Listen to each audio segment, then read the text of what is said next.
Welcome back to the channel. My name is Derek Coffey and I'm the founder of FWP. And when it comes to financial independence, the whole purpose of achieving that independence is so you can buy back your time. In life, the only physical thing that you cannot buy back is time. But if you have enough assets that produce enough income, it can put you in a position that you can stop working and actually enjoy the time that you have left. Now, with financial independence, there are a bunch of different levels that you can achieve, and I'll go over those in their own videos. But before we get into that, we need to understand the steps of getting to financial independence. In this video, I'm going to work through those 5 stages and what you can expect, as well as what you need to do to finally stop working that 9-to-5 grind. Stay tuned.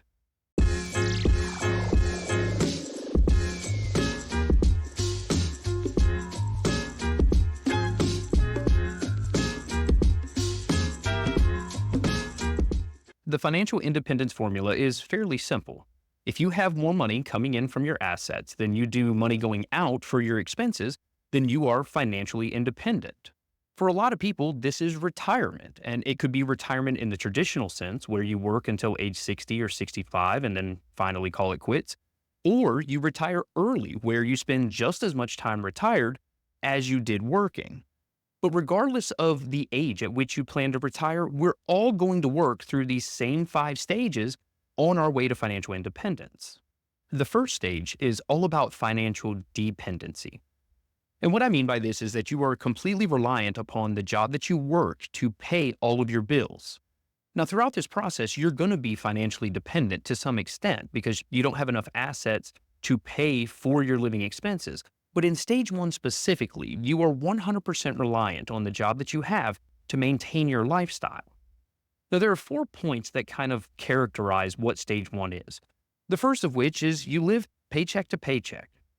And this could be for a bunch of different reasons. Maybe you're just getting started along your financial journey, you're trying to get a new vehicle, you're trying to move out of your parents' house, and you just don't have a lot of extra money that you can save. It could also be that you're well into your working career and you just haven't prioritized your finances until this point. And I want you to keep in mind that that's perfectly okay. The whole point of stage 1 is realizing that you need to do something. But in stage 1, you're living paycheck to paycheck, and because of that, you may have a little bit higher debt levels than what you would prefer. If you just got out of your mom and dad's house and you're getting your first car, you had to probably take on a loan for that car. If you're trying to purchase a home, good luck in 2024, but if you're trying to purchase a home, then you had to take on a significant amount of debt to purchase that home. If you've been in the workforce for a while, then it's probably been an overspending issue as to why you're living paycheck to paycheck. And all of that overspending most likely ended up on a credit card. So in stage 1, you probably have much more debt than you would prefer to have. Now, because of that debt and the associated payments, you probably have very little saved for your retirement. Again, that's perfectly okay. The whole point of this stage is to figure out your finances so you can start saving. But if we take both of those points and add them together, that means you probably have a negative net worth. If you never heard of net worth is simply your assets minus your liabilities. If you're just getting started or you're trying to get your money situation turned around, you probably have more liabilities than you do assets. Now, how are we going to get out of this stage? How are we going to move on to stage number 2? Well, the first thing we have to do is we have to get a budget. And I understand that budgeting sucks. Nobody likes it because it feels restrictive. But the first thing that you can do to break that paycheck to paycheck lifestyle is to understand what your money is doing. And the only way to do that is with a budget. Now, once we get all of that figured out, we're going to look at the fun money and we're going to trim it. Not to the point of misery, but we're going to trim it back to a reasonable level. That way you start having some additional money left over each month that you can save towards your financial future. The last thing that I want you to do if you're still in stage 1 is I want you to change your mindset about money. Money is a tool. It is the tool that you're going to use to build your wealth. So if you change your perception about money, it should help you reprioritize what you're spending that money on to begin with. The second stage is financial solvency. And what this means is that you have more money coming in each month than you have money going out for your expenses. When this happens, you're left with what's known as a surplus. And this surplus is what gets the ball rolling on your savings towards financial independence. Now, in stage 2, we want to build your emergency fund. We want to take the surplus that you found from stage 1, and we want to start setting it aside in cash. And the whole point of this is to keep your plan on track. Right now, only 44% of Americans can afford a $1,000 emergency if it arises. For most people with no cash, they're going to have to put it on a credit card. And that puts us all the way back to stage 1. So in stage 2, we're going to take that surplus of money and we're going to start putting it in the bank to build yourself a buffer. Now, I'm not talking about 3 or 6 months of your living expenses. That's later on down the road. At this point, we want to have $1,000 per person in your household set aside for an emergency. So if it's just you, it's $1,000. If you're married, it's $2,000. If you're married with 2 kids, it's $4,000. But having that money set aside could, 1, cover the entire emergency altogether, or it's going to be enough money there for you to make a sound financial decision on how you're going to get yourself out of it. Once you have that emergency fund full, that's when we're going to move on to stage 3. Stage 3 is when we really start focusing on saving. Yes, we saved money in stage 2, but that was just cash sitting in the bank. Cash sitting in the bank isn't going to get you to financial independence unless you're able to put a significant amount of money in that cash account. But in stage 3, that's when we're going to start saving towards our financial independence. We're going to put our money to work. What we mean by this is we're going to have it invested. We're going to put it into an account that we can put it into something that can experience some level of return. And then over a 20, 30, or 40-year career, it's going to grow into something. The first thing we're going to look at is your 401k. And the goal here is to get the match. If you work for a company that offers a match on any contributions that you make to their employer-sponsored plan, you need to be putting in enough that you get the full company match. If you don't, this is just money that you're leaving on the table. Now, the match can be structured a multitude of ways, but for most places that I have worked with, they do a dollar-for-dollar match.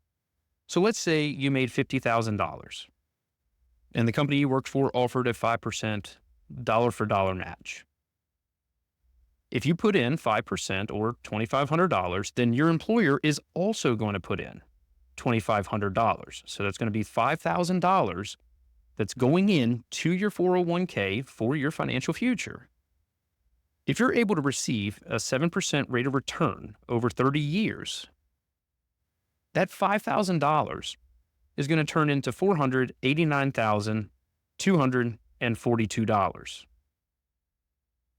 All because you contributed 5%. Your employer put in the other half. Now, once you're putting in enough money to get that full company match, we're going to focus on your high interest debt. And high interest debt in this case is anything that's 8% or more. And the reason that we're going to focus on 8% specifically is because you cannot guarantee yourself that level of return in your investments. The match you get on your contributions to your employer-sponsored plan, that's a 100% return on your investments, especially if it's dollar for dollar. But when it comes to investing and the rates of return that you can expect to receive, 8% isn't guaranteed. So when it comes to your debt, anything that's over 8%, if you're putting any additional money towards that debt, it is a guaranteed return of 8% or more, depending on what the interest rate is. Now, what you're going to do is you're going to snowball this debt. You're going to take all the debt you have that has an interest rate of 8% or more. You're going to sort it by balance from smallest to largest. You're going to take any additional money that you have and add it to the minimum debt payment of debt number 1.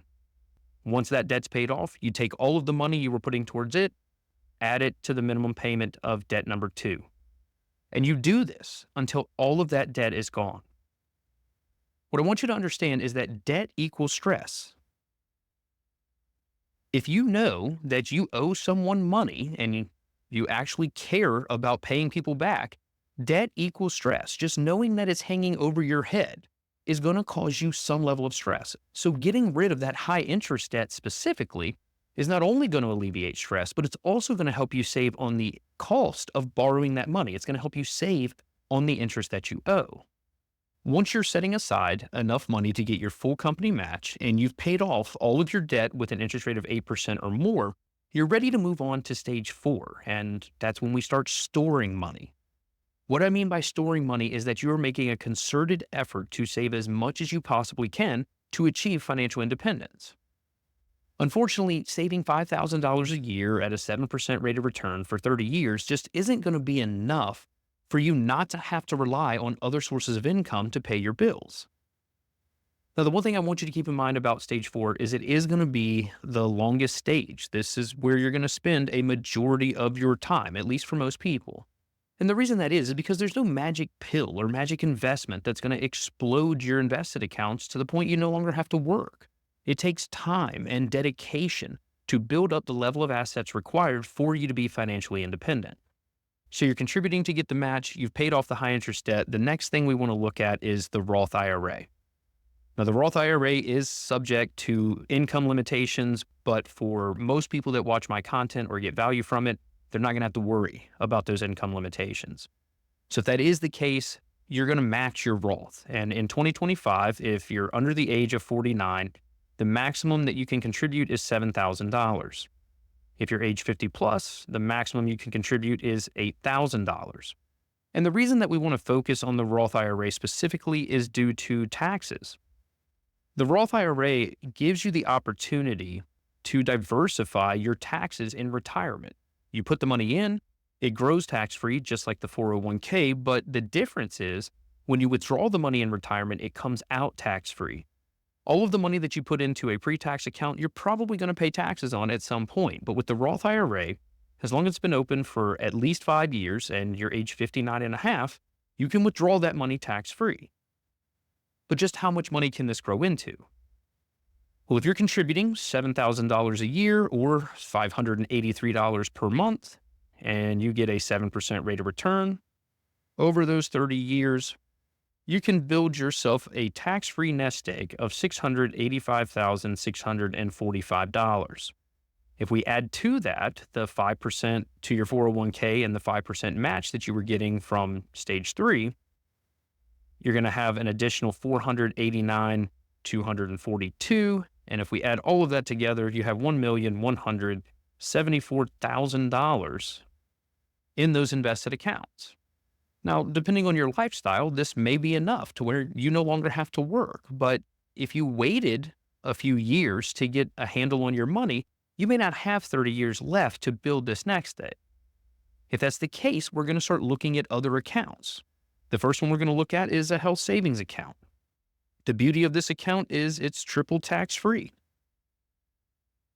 You get to contribute the money on a pre-tax basis. The money gets to grow tax-free. And then if you withdraw it for qualified medical expenses, it's all yours tax-free.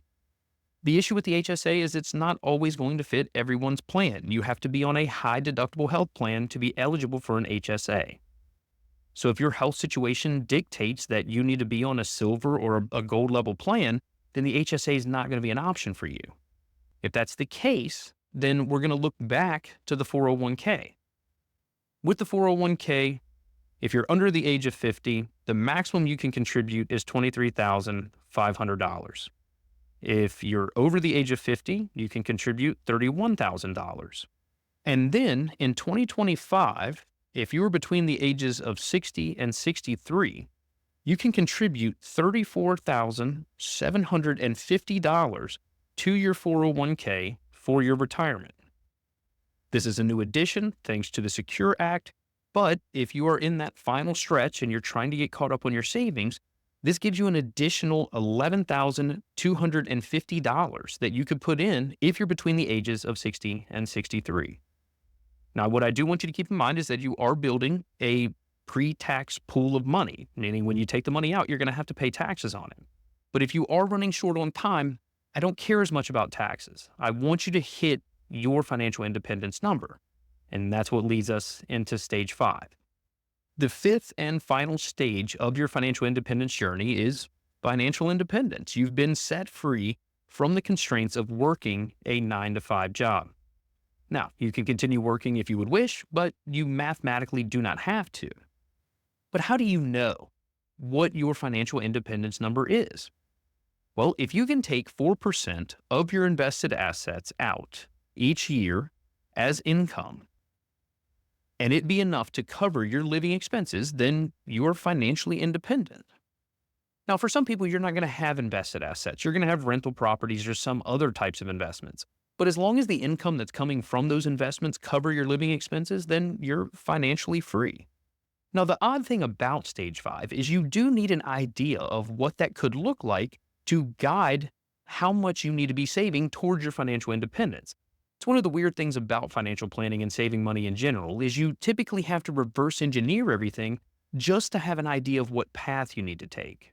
So to give you an idea of what a financial independence number looks like, let's assume that you need $50,000 per year of income to cover your living needs. If that's the case, and we divide it by 4%, that gives us a nest egg of $1.25 million.